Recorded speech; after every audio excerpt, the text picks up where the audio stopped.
तो ये जो चारों नाम है ये हमें ब्राह्मण ग्रंथों के द्वारा प्राप्त होते हैं कि अग्नि, वायु, आदित्य और अंगिरा ऋषि को जो है सर्वप्रथम वेदों का ज्ञान प्राप्त हुआ था। इनके द्वारा फिर महर्षि ब्रह्मा को प्राप्त हुआ था।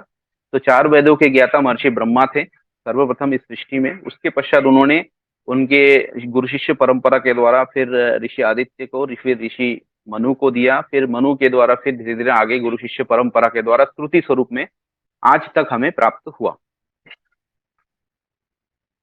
देखिए वेदों का परिचय, देखिए वेदों में कितने मंत्र हैं? 20,416 मंत्र है लगभग।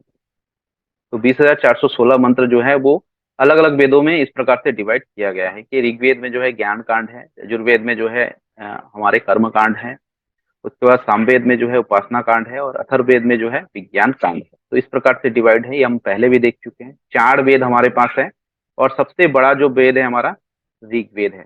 ठीक है, ऋग्वेद जो है 10,589 जो है इसमें मंत्र इसमें आते हैं। तो टोटल 20,416 मंत्र है। देखिए परंपरा के अनुसार वेद जो है नित्य है, ऋषियों ने उन्हें सुना, वे शब्द श्रुति कहलाते हैं। ठीक, उनका दर्शन या साक्षात्कार करने वाले ही ऋषि कहलाते हैं। तो वेदों के जो मंत्र हैं जिसका उन्होंने दर्शन किया, जिन्होंने उसका अर्थ जाना, जिन्होंने उसका साक्षात्कार किया, वही जो है ऋषि कहलाते हैं। ऋषि मतलब वैज्ञानिक। आज के समय में जिसे हम वैज्ञानिक कहते हैं और रिसर्च करते हैं लैब में, ऋषि जो है वेदों के मंत्र का अर्थ जो है समाधि की स्थिति में जाकर के वो प्राप्त करते हैं। इसलिए जो है अष्टांग योग बहुत महत्वपूर्ण है। यम, नियम, आसन, प्राणायाम, प्रत्याहार, धारणा, ध्यान, समाधि की स्थिति। कोई भी प्रश्न आपके मन में उठ रहा है तो आप समाधि की स्थिति में जाकर के जान सकते हो उसका अर्थ। ठीक है, वेदों के मंत्रों का अर्थ जो है ऋषि समाधि की स्थिति में जाकर के स्वयं ईश्वर से प्राप्त करते थे, क्योंकि सब संबंध होता है आत्मा से परमात्मा का। तो समाधि की स्थिति में जाकर के हम सभी समस्याओं का समाधान प्राप्त कर सकते हैं। तो यही जो है वो करते थे। तो वेद मंत्रों के जो साक्षात्कार करते थे, उसका अर्थ जिन्होंने जाना, वही ऋषि कहलाए। वेद स्वयंभू है, स्वयंभूत है, स्वयं प्रकाश है और स्वयं प्रमाण है। ज्ञान रूपी वेद नित्य है, शब्द रूपी नहीं। जो शब्द रूपी वेद हमारे पास उपलब्ध है, जो शब्द हमारे पास है, वो वेद जो है नित्य नहीं है, क्योंकि वो ऋषियों के शब्द है।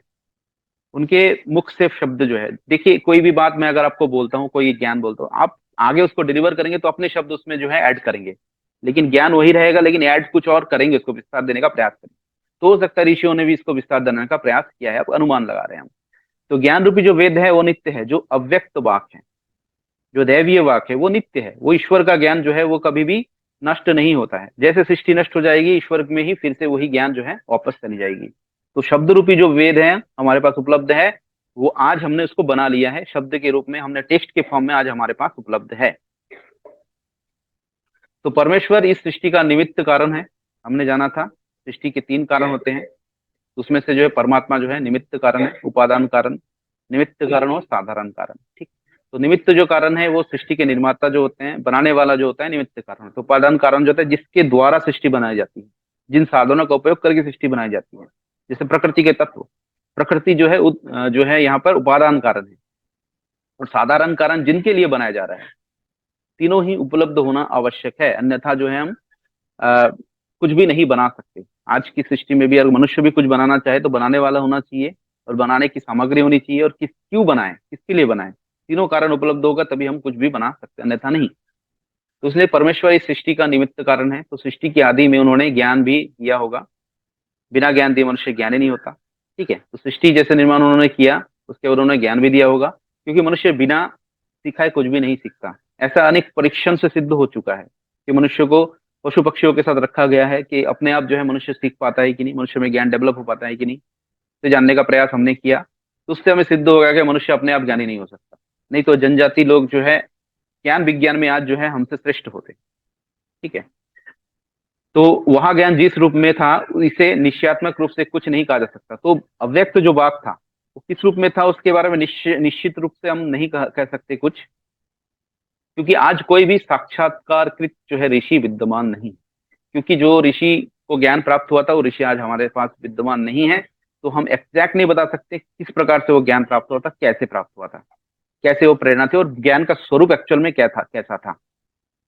तो प्रश्न ये होता है परमात्मा ने इतनी विशाल वेद राशि किस प्रकार से प्रदान की। अब देखिए इतनी विशाल जो ज्ञान राशि जो है परमात्मा ने प्रदान की, तो उसके बारे में हमने पहले भी चर्चा कर चुके हैं।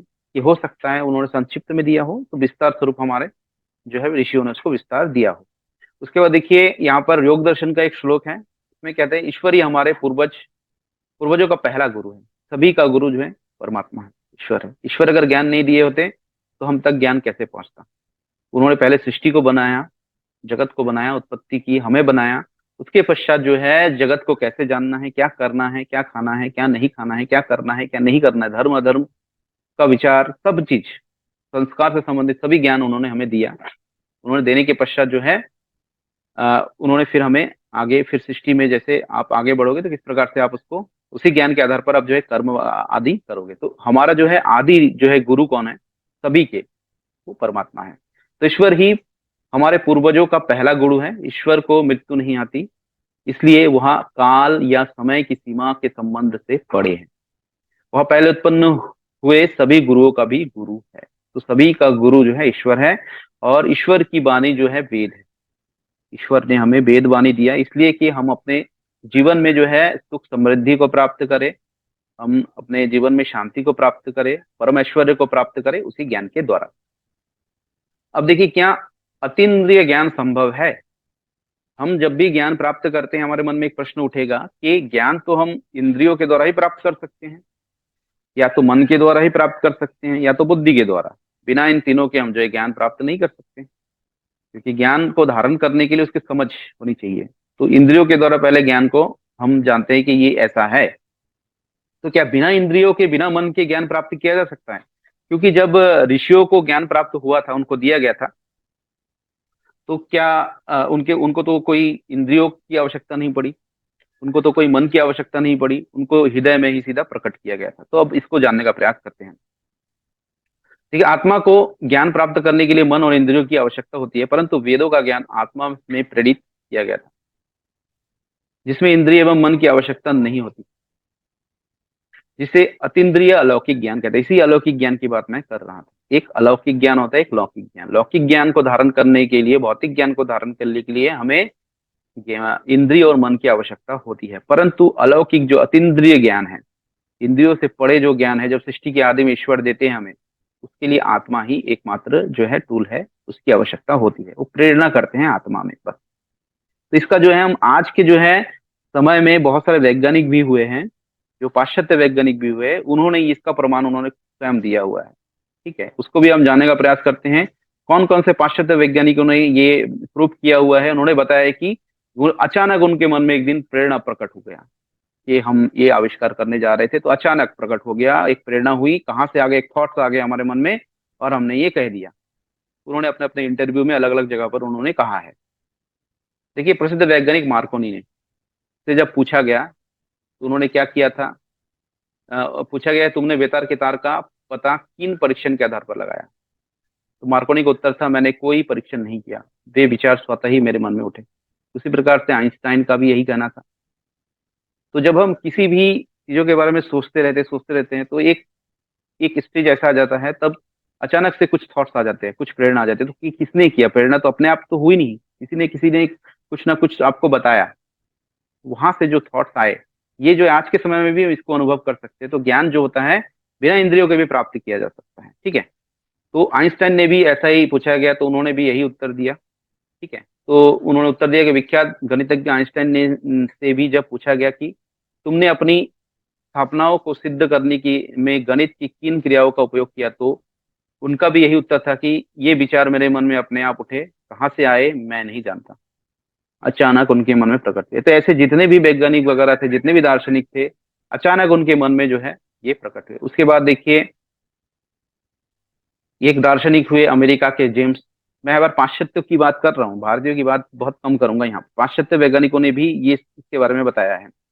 उसके बाद देखिए, एडिसन ने भी यही चीज बताई यहाँ पर। उसके बाद अरविंदो घोष, एक योगी थे, हमारे स्वतंत्र सेनानी भी थे ये, तो उन्होंने भी इसी प्रकार से यहाँ पर बात की। आदि आदि शंकराचार्य की भी यही कहना है यहाँ पर। उसके बाद 18वीं शताब्दी के वैज्ञानिक जो हैं कैकुले थे, वो भी उन्होंने इस प्रकार ऑर्गेनिक केमिस्ट्री में उनकी एक उपलब्धि है, तो उन्होंने भी उसी प्रकार से यहाँ पर बताया है। तो जितने भी बड़े बड़े वैज्ञानिक हुए हैं जिनको हम जानते हैं, उनको भी इस प्रकार से ही प्रेरणा प्राप्त हुई।